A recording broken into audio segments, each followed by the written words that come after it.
With this, I would like to move to point 11 on the agenda, which is Gyorgy Schöpflin, European Citizens Initiative.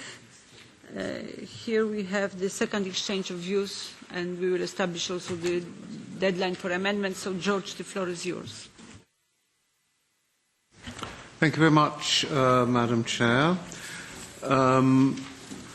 Just to draw your attention to the fact that I just received this document, the European Citizens Initiative Experience of the First 3 Years, a European Implementation Assessment. I haven't really had time to digest it, but it looks quite a helpful summary. Now, I want to say make a few general remarks. First of all, that there has been enormous interest in the ECI on the part of civil society. Not the whole of civil society. Obviously, that's too diverse, but a substantial number of NGOs have been involved in lobbying, in exchange of views. There have been 2 hearings, one here in this committee and another one with the Economic and Social Committee.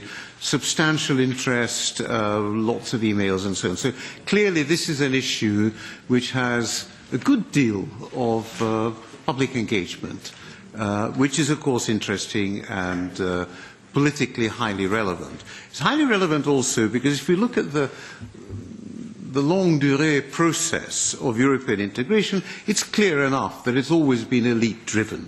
I think the elite commitment to integration is a necessary condition for further steps, but I want to add strongly that it's not a sufficient condition. There has to be the political will. The political will, of course, means a large number of actors. Clearly, the Member States, the Council, Commission, this Parliament, national Parliament, and indeed what we see, public opinion, in other words, the citizens. And from this perspective, if we look at it, European citizen remains weak in real terms. Only, I think, a small minority of the, call it 500 million Europeans, actually identifies itself as a citizen of the European Union. Most of you will remember the Irish referendum, which, as far as I'm aware, gave rise to the term the disconnect, when people could identify themselves as citizens of Ireland, but had extreme difficulty identifying themselves as citizens of Europe when required to vote on a European issue. And I think this has been one of the weaknesses of the European integration process. Now, this is where the ECI has the potential to make, not to make really major changes, but to make significant changes in that it can intensify the identification with the European Union on the part of citizens. And of course, if an ECI is not successful for whatever reason, that identification becomes either indifference or possibly even hostility. I want to add here that the ECI is both a legal and a political instrument. Now, the legal dimension of it, I think, is self-evident. The political one, less so. But it seems to me, in previous exchange of views, I remember talking to Richard Corbett about this, that it does mobilize citizens into action. Again, let's not exaggerate this. It doesn't mobilize many millions of citizens, but somewhere of the order of 6 million citizens have been involved in the 51 ECIs that have been launched to date. Well, it can be many more, which of course means that rejection can lead to counter-mobilization. I think that if the instrument is working, it can link citizens to the power which has been accumulated in Brussels. I'm not, by the way, saying this is a bad thing. I'm simply saying it's there. And we should also be aware that because this instrument has been running for 3 years, it has accumulated precedents on the part of those who receive the ECIs, in other words, the Commission, and I very much hope that these precedents will not function as some kind of an impediment. Now, what can be done, what can't be done? The 1 million signatures is in the treaty. That can't be changed, unless, of course, there's treaty change. and I don't know any more than anybody else as to whether or not there will be treaty change, but watch this space. I'm sure if there is, this committee will be involved very deeply. And I also suggested, it's not in my report, but I suggested this to various organisers, that they should look at the experience of member states where they have equivalent instruments. Latvia, for example, has quite an interest equivalent, functional equivalent, a citizens' initiative, and I'm not sure that too many of the organisers have looked at the member state experience. Then some more specific thoughts. One is, I think in terms of resources, if we do go towards reform of the ECI, it will not be budget neutral. I think it will cost more money. I think we should be clear on that. I think that's a necessary condition to make it work. So, for example, we should think about a help desk in every member state, an office, a help desk, which should actually not just be virtual, but should be real. I think it should be possible for citizens to go into an office and say, I want to launch an ECI on such and such, and they're then told across the desk, well, actually, no, this is a bad idea because it's not EU competence. A fair number of the initiatives that have been launched failed because it actually was not EU competence. Then it seems to me better explanations from the Commission are desirable. Here I think the problem I raised earlier, the divergence between the political and the legal, plays a role, inasmuch as in many instances a political explanation rather than a legal one was probably more satisfactory. Better software clearly would be a part of this. The minimum age issue has been raised. In Austria it's 16. Should one be able to sign, launch an initiative at the age of 16? I'm open to this. I'm neutral on this. I don't have... again, some of the civil society pushes this very strongly.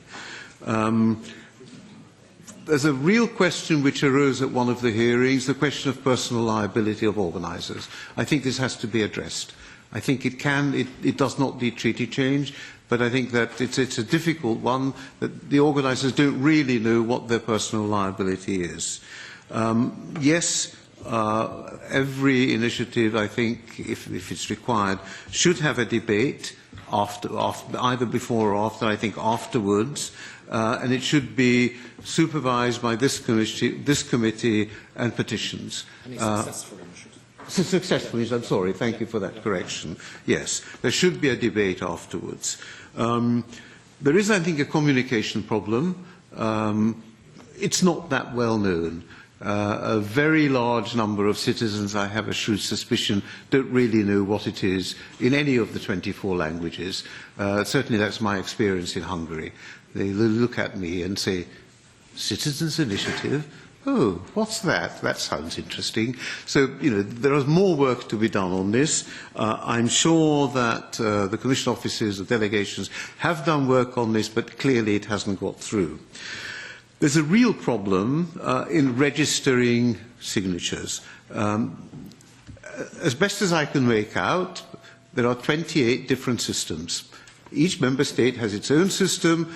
I've said this in public before. In Hungary, before I could register myself, I also have to give my mother's maiden name. Don't ask why. But, this is the old Austro-Hungarian system. The Croats recognise it. The Slovaks recognise it. I don't know whether it goes beyond that. I don't know what happens in Austria, but, it goes into levels of absurdity which are moderately amusing. So my thought on this is that we should think about a digital citizenship at the European Union level. I have to add that civil society likes this. I quite like the idea myself. And then, again, some of the changes that civil society has asked for would require treaty change. I think the answer is we should not think about that. And I would add just one other thing. The Commission has produced a report. It came out a few weeks ago on the 1st of April. It's very helpful. There is a big review which the Commission is undertaking supposedly ready by the end of the year, December or thereabouts. I'm hopeful that whatever comes of my report, it will feed into it and will help to make this instrument a viable one. I am personally committed to making this instrument a viable instrument because I think it really does serve a very useful purpose in providing better linkage between the citizens and the European Union institutions. Thank you. For the Socialist, Sylvie Kaufmann. Ja, vielen Dank, Frau Vorsitzende, und vor allen Dingen. Thank you, Madam, and thank you very much, in particular, Mr. Schöpflin, for his draft report. I was very happy when I read it because there are many different ideas and positions in it that I fully support, where I am convinced that the European Citizens' Initiative could become more user-friendly if the proposals from our rapporteur were implemented. Mr. Schöpflin just said that the Commission has also submitted a report, and I think for our work on our report here in this Parliament, it's very important to take account of that because it includes a number of facts and thoughts on what has worked well and where the problems are, where the shortcomings are, and I think we should take a look at that in the same way as we should bear in mind this study, and I think that is something that can be very helpful for the overall report. I'd just like to mention a couple of points which I fully support, and also point out a number of questions that I still have, and make a couple of comments. The points that I fully support, I'll just mention a few of them, but Mr. Schöpflin, you said the idea is to strengthen the Citizens' Initiative, the direct contact centres. I think that's very important, particularly against the backdrop of the fact that many initiators said that there's a lack of legal certainty on what falls within the competence of the European Union, and that they need more support there. And I think these contact points mentioned in paragraph 2 could be very helpful there. Mr. Schöpflin, you talked about the Commission in the case of a rejection of a citizens' initiative having to give good grounds, and I think that's an important point given the experience over the last 3 years. The initiators often didn't know what to do with the text that they got from the Commission. It was obviously outside where it says it's outside the field of competence. That's too little. So the Commission needs to do something there. Same thing with your proposal in paragraph 5 with the registration of a citizens' initiative, where we should think about partially allowing certain aspects to be included in a citizens' initiative. We talked about minority rights on occasions in the past. There was quite a lot going on there, and we had the procedure ongoing. We had the representative here for a hearing, and I think if we could have partial authorisation, then we wouldn't have that problem today of cases being brought to the court. You talked about software in paragraph 6. You talked about financial support for citizens' initiative. We have already had amendments voted here in this committee where unfortunately they weren't taken on board by the budget committee, but I think money should be made available in the EU budget in the programme for the Europe of Citizens, as you say in your report. Now I have a couple of questions. You talked about the digital union citizenship in paragraph 9. I think this is a very nice idea, but I'm just wondering when we might see that happen. It might need some time. for this baby to be born, if you like. I think what we need is a quick check through the regulation and make it more usable for the citizens. And then I'd like to say, you know, colleagues, that the situation in member states differs greatly. In most member states, the citizens have to show different ID numbers to have their signature certified. In my member state and in others, that's not necessary. And all initiators said that the ID number is a great obstacle. The Commission has also included that point in its report, so I think it's more important for me to get away from this ID issue with verification of signatures rather than focusing on the digital union citizenship.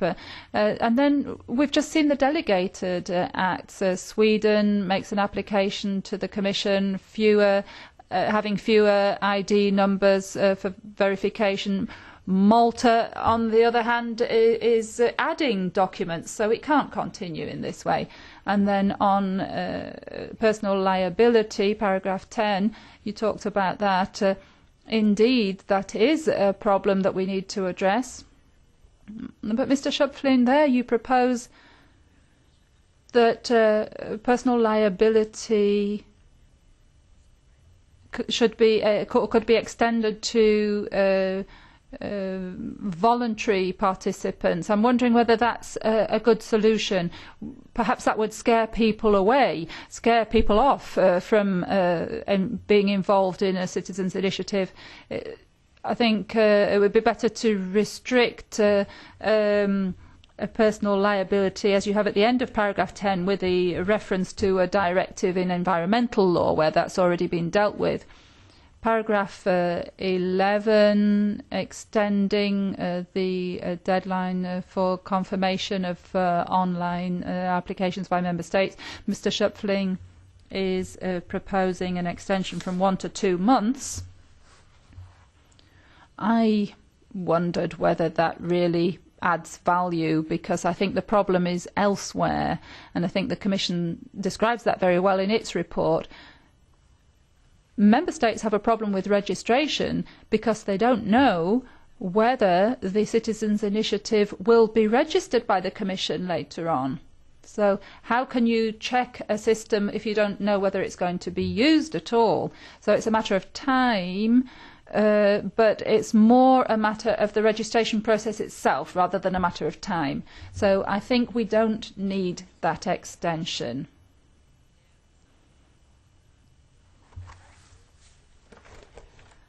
Now on paragraph 11 and paragraph 7, we have mainly two proposals in your report, Mr. Schöpflin, and I would really only go along with one of them. In paragraph 11, you say that the deadline for the support justification should be extended from 12 to 18 months. I personally think that politics moves very quickly, and I think 18 months is too long. I think what's more important is getting rid of the automatic link between registration and the beginning of the deadline. That's something that is really creating headaches for the organisers. If the organisers could decide themselves that as of then we start with the collection and then the 12 months start, then they have an opportunity to get organised. They know they're registered, and then they can decide themselves when to trigger the period. And I think that would be a better way of complying with that intention, giving people more time to prepare and giving people an opportunity to gather the signatures. I think it would solve that problem, but I wouldn't go for both at the same time. And then I have a question on paragraph 13. Now, I've looked at this in German and in English, and to be honest, I don't really know what is meant, because you talk about the Commission with the preparation of a legal act within 12 months following the authorisation. So obviously you want to have a deadline for reaction for the Commission if it's going to respond positively to a citizens' initiative. Okay, but we've got the 3 months, so why do we need the 12 months? Preparation of a reaction might mean we announce that next year there's going to be a white paper, and then we have a consultation process, etc., etc., etc. It might be a very lengthy process. So I just wanted to ask you what you meant by that, because it's unclear to me. Coming to an end now, Madam. You, Mr. Schöpflin, just said that the matter of a minimum age is not that important for you, but it's very important for me.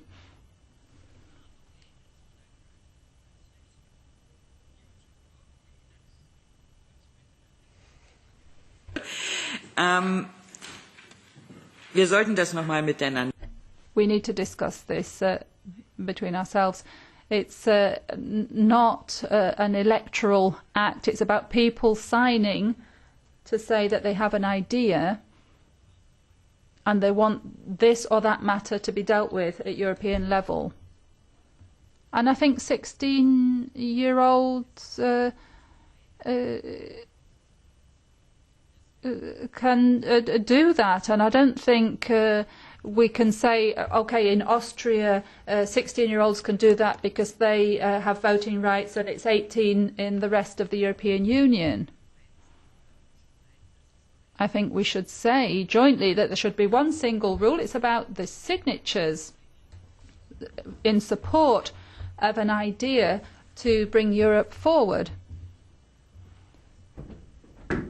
And I'm fully confident that 16-year-olds can participate in such an action. All in all, Madam, it's a very good report.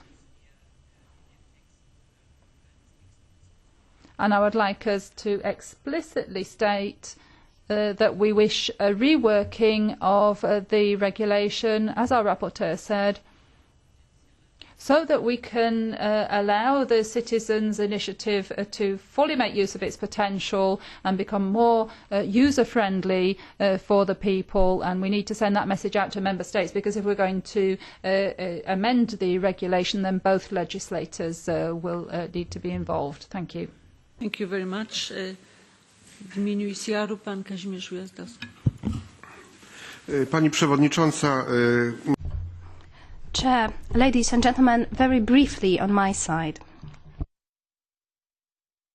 First of all, I would like to thank Mr. Schöpflin. Thank you for the draft. I think it's very unambiguous when it comes to its message. It wants to strengthen the European Citizenship Initiative. And I share your point of view. When it comes to legislation, I think the worst thing is to adopt political laws which cannot be implemented, especially when it comes to laws which can be difficult to implement for citizens. Therefore, I support all proposals which get rid of bureaucratic hurdles. I am for this initiative. I would like to extend the period for collecting signatures online. And just like the previous speaker, I would like to underline that paragraph 13 is the key one. I think it only makes sense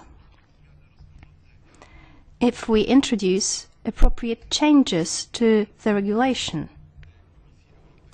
So if the European Commission is not arbitrary anymore. So I read this paragraph with a lot of goodwill. I read it as a promise that any initiative which meets formal criteria and which is supported by an appropriate number of citizens becomes a legislative proposal. So if there are any doubts regarding paragraph 13, we could specify that. But I think this paragraph is key for us to progress. So the European Commission should not act on an arbitrary basis, because right now the Commission can make arbitrary decisions. Right now it can just reject even these motions which have met all formal criteria. So I would like to draw your attention to point 13 once again, and thank you to the rapporteur once again. Maite Pagasa Urtundua. Sí, muchas gracias, Presidenta. Bueno, en primer lugar, tenemos que felicitar. Thank you, Chair. Well, let me start by congratulating you, because you have identified the fundamental issues that will enable us to make sure that this instrument actually gets up and running and is efficient and effective. We certainly have responsibility as parliamentarians here, and what we cannot allow is that our most active citizens who do the groundwork for collecting in signatures for initiatives of this type continue to face the difficulties that they are currently facing, and perhaps even a type of arbitrary attitude on the part of the Commission. If these citizens are frustrated in their initiatives, if we allow that to happen, then I think that we would be doing a lot of damage. And so I think that you're absolutely right when you talk about the fact that we can't allow an elite to emerge. We have to identify the problems, and I think you have identified the basic issues here. Investment, of course, the non-virtual office, are key issues. We are waiting for that analysis on all of the different initiatives as to why some initiatives have failed so far, going beyond what's already identified in this report. The minimum age is an important issue. We've got some doubts about that. And of course we have to work together with the PETI committee to make further progress here. And registration of signatures, and the fact that there cannot be 28 distinct systems is a point you've raised, and you're absolutely right. We have to make use of new tools and instruments that are available to us, digital tools, not analogue tools, which are available to us nowadays. So all of these elements that you've identified, and a lot of the points also raised by Mrs. Kaufmann, she made a lot of sense, I think, are issues that we have to propose in terms of what the Parliament can do in order to make sure that the Commission acts in a responsible manner. Certainly what we cannot do is fail our citizens, the hundreds of thousands of citizens who in different situations have gone out there and tried to register signatures and have come up against inconsistencies in terms of how the system is applied. It's a very important issue, and I'm very happy that you've kick-started this work. I think you're doing a great job, and I'd like to congratulate you. Thank you. Yes, Barbara Spinelli. Barbara. Grazie, Presidente. Thank you, Madam Chair. I'd like to thank Gyorgy Schöpflin for the work that's been done, and in particular as regards the digital citizenship and the streamlining of the procedure for collection of signatures. And there is one point that I would like to flag up, and I think it perhaps could be gone into more in depth. That's point 13 on follow-up. I think the Citizens' Initiative is going through a period of crisis for the very reason that it is not clear whether or not there is the certainty of follow-up for citizens. So two questions arise. First of all, when we ask the Commission to draw up a legislative act, and after 12 months from the acceptance of this request, we have a situation in which the European Citizens' Initiative gets 1 million signatures. So it's accepted, but the follow-up is missing. And that's happened, for example, with the initiative on water, on the right of citizens. I can't remember, says the speaker, exactly what the title was, but it concerned water. So what I'm saying here is it would be very useful to have some wording or formula for the European Citizens Initiative, which talks about the collection of the signatures, but which refers to whether or not there is acceptance on the part of the Commission and what the state of play is regarding follow-up. I think it's very important to specify this. Thank you. Thank you. Mr. Terry Cabras just left, so I understand he doesn't want to speak, so I would like to ask Fabio Massimo Castaldo. Grazie. Thank you very much, Madam Chair. First of all, I'd really like to thank Gyorgy Schöpflin for the work he's done, because reading the report, the draft report, I really understood the very specific research work that went into it, and very important in terms of the feedback from the European citizens themselves. And I feel that 6, 7, 8 and 15 are very important points in my view, because one of the most important difficulties which has arisen, which has emerged, is the problem of the burden in terms of economic terms for those who use this important direct democracy instrument. So I'm convinced that if there is an economic burden which is too burdensome, then that is justice denied, as it were. So I think we have to look into the electronic instrument, which can help with the streamlining the procedure. And I would also like to emphasise point 13, which was brought up by our colleague Spinelli, because there is a very clear divide between the European citizen and his or her European identity. I agree with this vision. Unfortunately, some of the instruments are not well enough understood or known, and the results are not proportionate. There is no follow-up. So I think we should demand from the Commission that there is follow-up for every initiative that has a good result, that is accepted.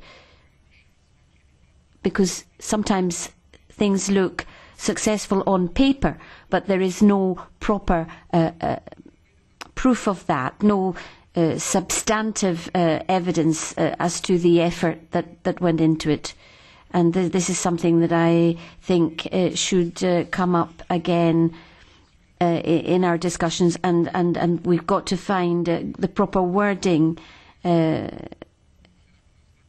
for eventual amendments in this direction.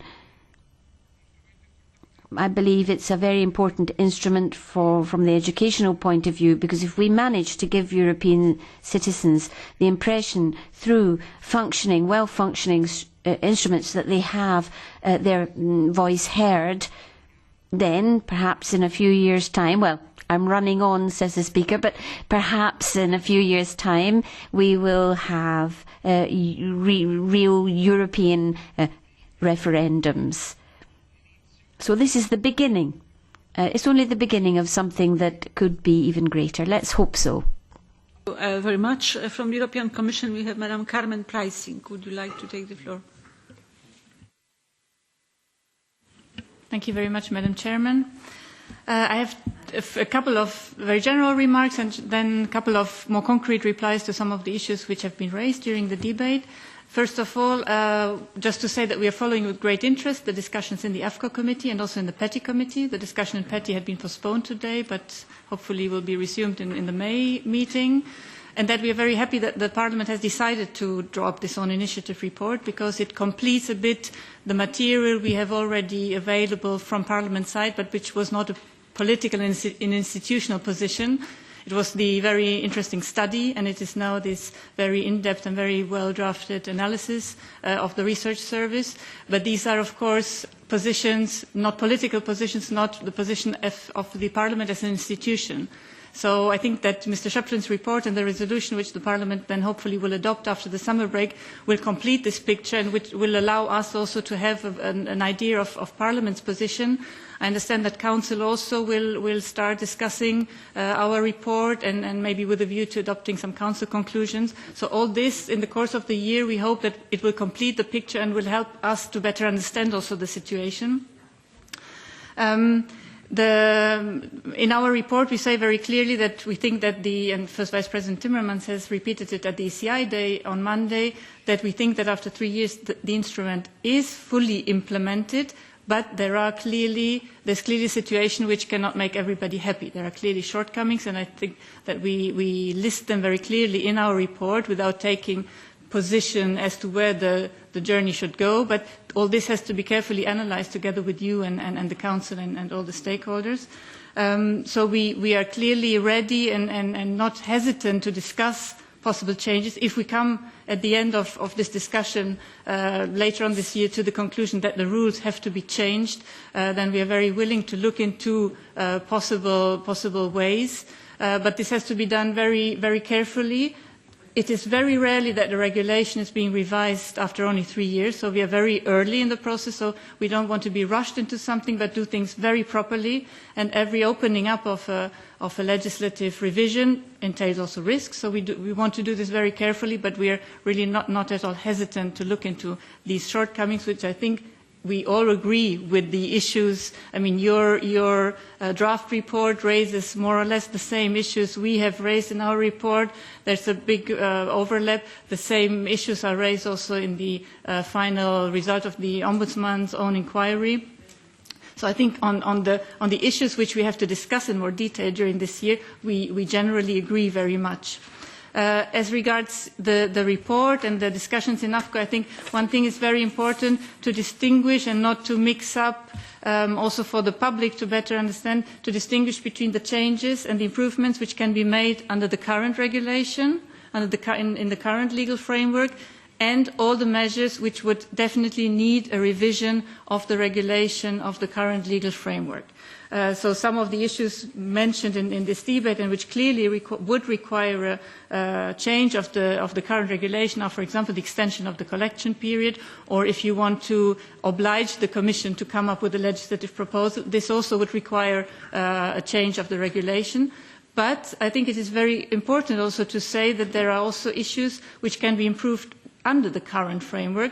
This concerns the very sensitive issue of data requirements, which pose enormous problems, and this has not been mentioned today, but which currently excludes a high number of citizens to make use of their right to sign a citizens' initiative.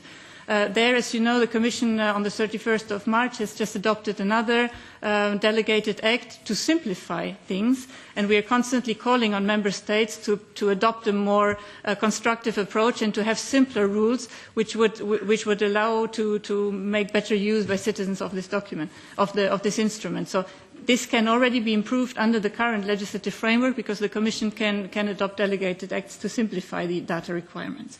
The software has been mentioned. There also, just to inform you that the Commission on the 1st of April has adopted, or has launched a new release of the online collection software, which improves already compared to the previous version. It introduces a new look and feel. It introduces the link to social media.